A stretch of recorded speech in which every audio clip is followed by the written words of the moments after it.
Madame, Monsieur, bonsoir. Merci de nous rejoindre pour cette nouvelle édition à la une de l'actualité.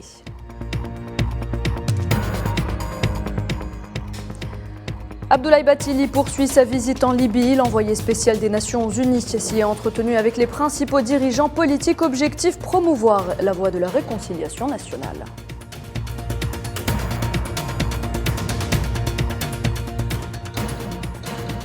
Le groupe pétrolier algérien Sonatrach annonce la réalisation de 6 découvertes d'hydrocarbures au premier trimestre 2023.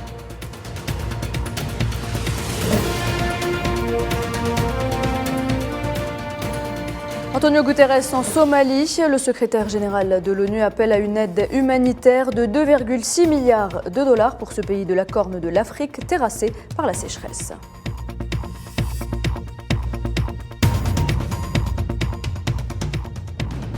Conflit en Ukraine, le patron du FSB accuse Kiev et l'Occident de vouloir créer une rébellion armée en Russie.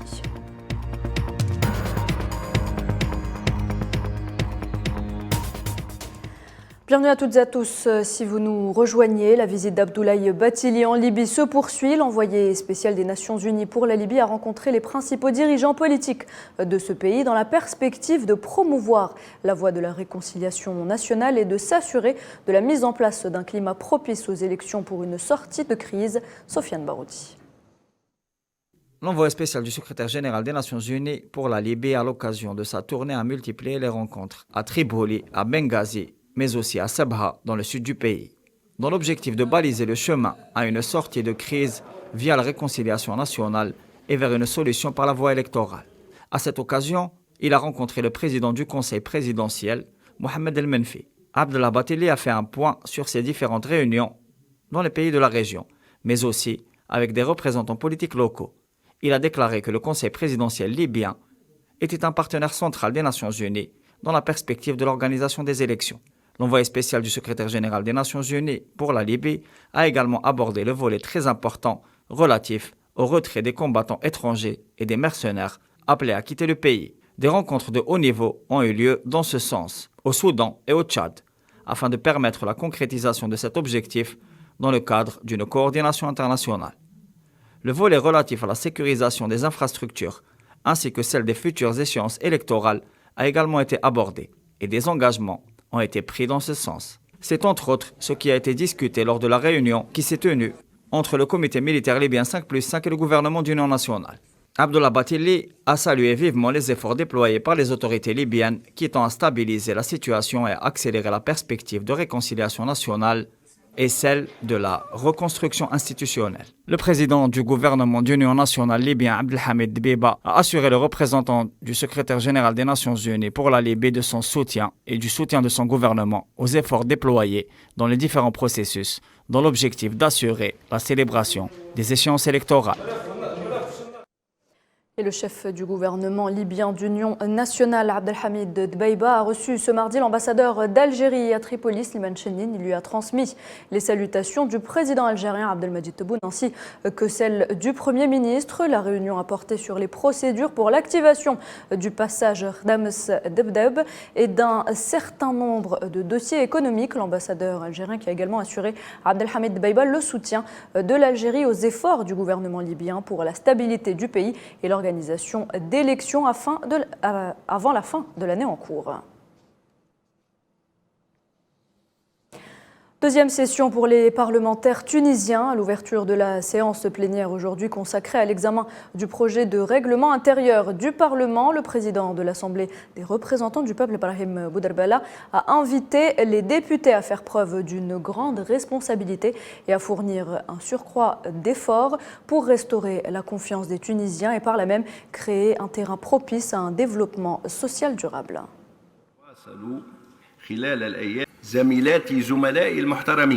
Mes chers collègues, nous faisons face à de nombreux défis, ce qui fait qu'on a plus de responsabilités. On est en face de relever des défis pour répondre aux attentes du peuple tunisien. Et pour que le peuple tunisien puisse faire confiance dans les institutions de l'État, nous devons redoubler d'efforts pour qu'on puisse aussi construire le présent des Tunisiens et l'avenir des futures générations pour une sérénité et une pérennité sociale durable.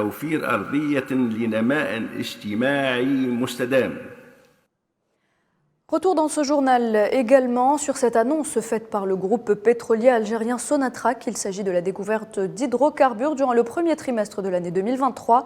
6 au total. Le groupe pétrolier a indiqué que ces découvertes illustraient la pertinence de ses efforts en matière d'exploration et de renouvellement des réserves d'hydrocarbures. Mohamed Wali Ben Chaban. Au premier trimestre de l'exercice courant, l'énergéticien algérien Sonatrach annonce la réalisation de 6 nouvelles découvertes de champs pétroliers et gaziers. Une aubaine qui va permettre à l'Algérie de se positionner confortablement dans la conquête du marché énergétique mondial. La compagnie pétrolière a fait d'importantes découvertes au bassin d'Amguid Messaoud suite au forage de 2 puits.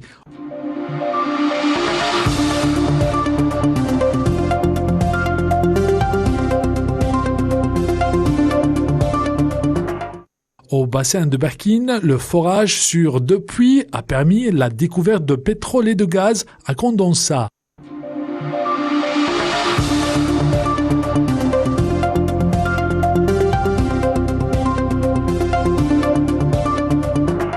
Sonatrach a également réussi à découvrir du gaz à condensat à Ilizi. Lors du forage des 2 puits, des débits journaliers en gaz et au pétrole importants ont été enregistrés.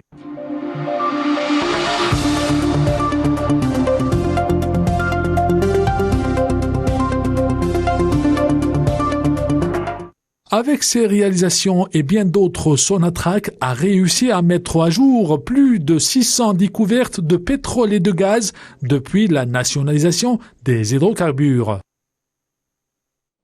Et puis cette autre annonce faite par le président de la Banque mondiale, l'institution financière revoit à la hausse ses perspectives pour cette année 2023.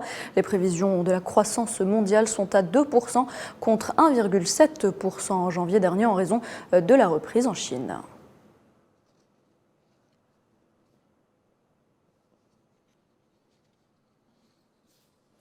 Et c'est dans un climat social très tendu qu'un nouveau rapport est venu mettre à nu la vulnérabilité de l'économie marocaine. Cette fois-ci, il émane de l'agence financière américaine Fitch Solutions qui a baissé ses prévisions de croissance économique pour le Maroc de 3,4 à 1,8% pour 2023. Naïla Hamouda. La situation économique ne cesse de se détériorer au Maroc avec des répercussions sociales incommensurables sur les populations, notamment les plus défavorisées. Les rapports des experts accablent le régime du Marzane.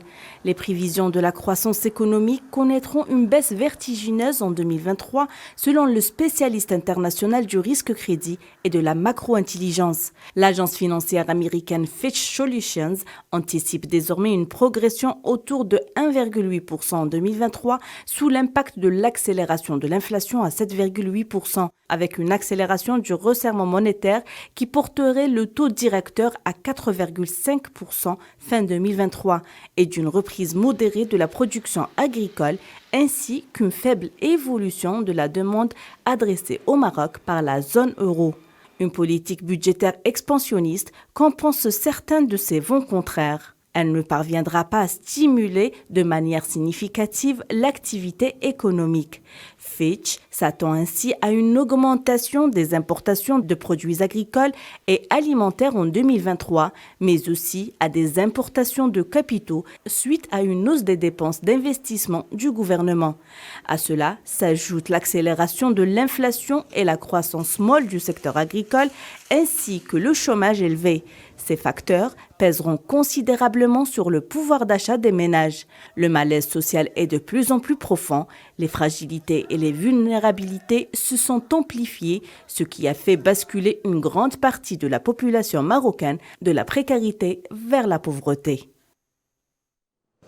Direction la Somalie, pays terrassé par une importante sécheresse. Le secrétaire général de l'ONU y a entamé ce mardi une brève visite. Antonio Guterres a lancé un appel pour une aide humanitaire de 2,6 milliards de dollars pour ce pays de la Corne de l'Afrique, mais il n'est actuellement financé qu'à hauteur de 13% d'Aliman Sekar. Terrassé par la sécheresse et la faim, fragilisé par une insurrection terroriste, la Somalie fait face à une crise humanitaire sans précédent. À Mogadiscio, Antonio Guterres, en visite éclair, a tiré la sonnette d'alarme.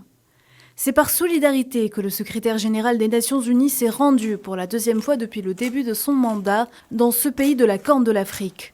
5 saisons de pluie avortées consécutives dans certaines parties de la Somalie ainsi qu'au Kenya et en Éthiopie ont anéanti bétails et cultures et forcé au moins 1,7 million de personnes à quitter leur foyer en quête d'eau et de nourriture. La Somalie contribue à hauteur de 0,003% des émissions qui provoquent le changement climatique. Bien que la Somalie ne contribue pratiquement pas au changement climatique, les Somaliens sont parmi les plus grandes victimes. Près de 5 millions de personnes connaissent des niveaux élevés d'insécurité alimentaire aiguë. Et bien sûr, la hausse des prix aggrave la situation.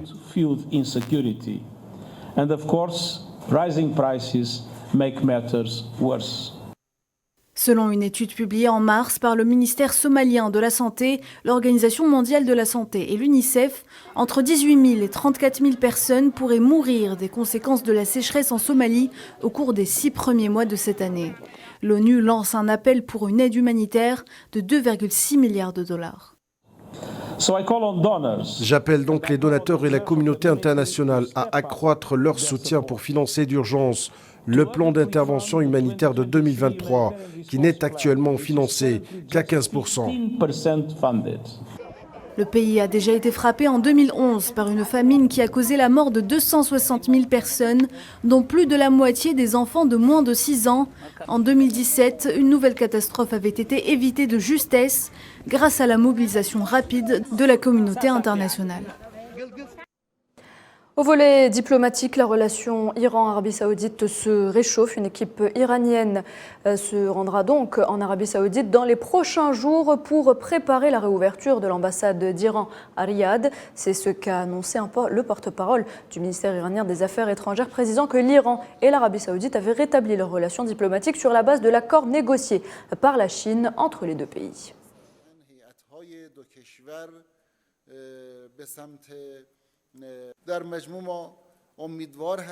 Selon l'accord, des représentants des deux pays effectueront immédiatement des visites d'échange.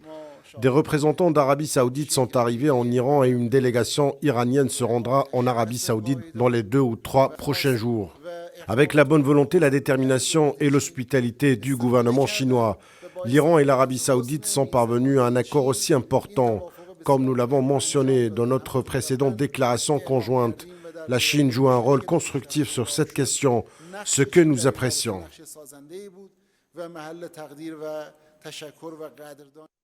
Et par ailleurs, l'ambassadeur d'Arabie Saoudite au Yémen affirme s'être rendu à Sanaa pour stabiliser la trêve et favoriser un dialogue visant à mettre fin à 8 ans de conflit dans le pays. C'est via un tweet que les autorités saoudiennes ont commenté pour la première fois cette visite.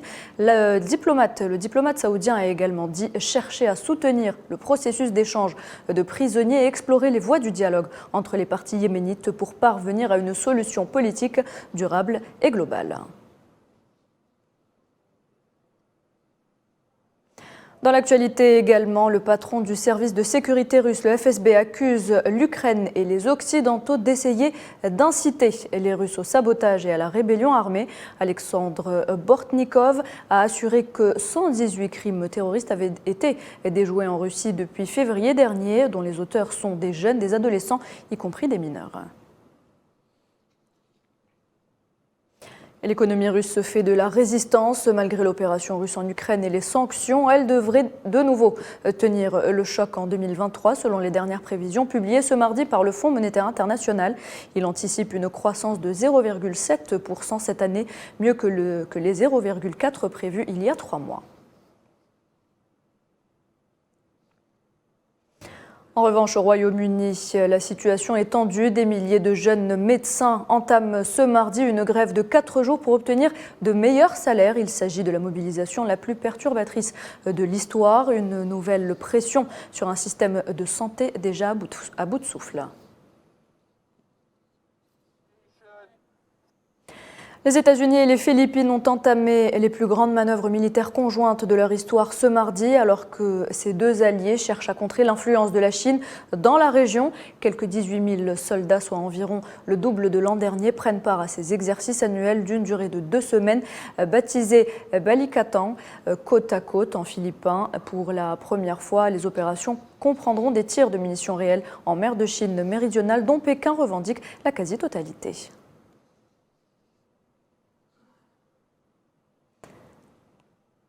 À propos des États-Unis, le président américain Joe Biden a officiellement mis fin hier lundi à l'état d'urgence lié au Covid-19. Ce dispositif était mis en place depuis 3 ans dans ce pays qui a officiellement payé le plus lourd tribut face à la pandémie avec plus de 1 million de morts.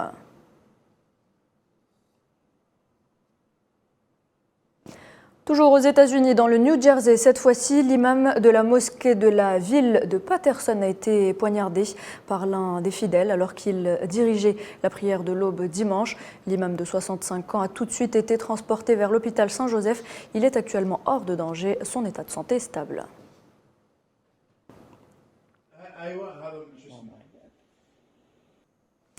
Au Pakistan, 4 policiers ont été tués ce mardi dans une fusillade avec des terroristes dans le sud-ouest du pays. Un attentat à la bombe qui a déjà fait 4 morts la veille, selon la police locale. Sport football dans cette édition avec 2 belles affiches qui s'annoncent. Manchester City reçoit ce mardi le Bayern Munich en quart de finale aller de la Ligue des Champions. Premier sommet du printemps européen avant un Real Madrid de Chelsea demain. Salah Faisal. La Ligue des Champions est de retour. Les premières affiches des quarts de finale aller seront jouées ce mardi. Le Bayern joue Manchester City, 2 géants sur la scène européenne qui s'affrontent. Le Bayern s'est rendu à Manchester lundi après-midi sans l'international camerounais Eric Maxime Choupo-Moting. Avec la nomination de Thomas Tuchel, nouvel entraîneur du Bayern, le duo et la rivalité entre Pep Guardiola et Thomas Tuchel se poursuit. En Ligue des Champions, c'est l'Allemand qui a gagné la grande bataille face à l'Espagnol lors de la finale de 2021 au Dragao de Porto, victoire de Chelsea face à Man City. On ne peut pas comparer. Je suis sûr qu'il y aura des moments où nous allons souffrir, où nous devrons nous asseoir pour défendre en bloc et essayer de les surmonter. Nous allons essayer de créer des moments où nous pourrons poser des problèmes à Man City et avoir de la possession parce que nous avons le talent dans notre équipe pour pouvoir le faire. Pep Guardiola devrait trouver la bonne formule face à son ancien club et surtout face à une équipe qui contient 2 joueurs qui les a entraînés à Man City, Sané et Cancelo, avant le match retour à l'Allianz Arena.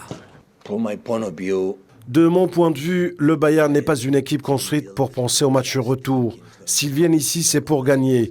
D'après mon expérience, quand j'étais là-bas, j'avais le sentiment que peu importe que tu joues, tu dois être le Bayern Munich. Vous devez essayer de gagner tout simplement. Le deuxième match de la soirée sera très disputé lui aussi entre le sublime de cette Ligue des Champions, le Benfica Lisbonne qui vise les premières demi-finales de son histoire et les Nerazzurri. L'Inter est en quart de finale pour la première fois depuis qu'il a soulevé le trophée en 2010. Les Nerazzurri se sont envolés de Malpensa sans Milan Skriniar et Hakan Çalhanoğlu blessés. À Lisbonne, Benfica jouera sans Otamendi suspendu, Alexander Va blessé, Grimaldo incertain. La clé de la victoire serait-elle les attaquants en forme Lukaku de l'Inter ou Ramos de Benfica? Une soirée où certains vivront le rêve, d'autres un cauchemar. Et c'est la fin de cette émission. Merci de cette édition. Merci de l'avoir suivi. Très bonne soirée.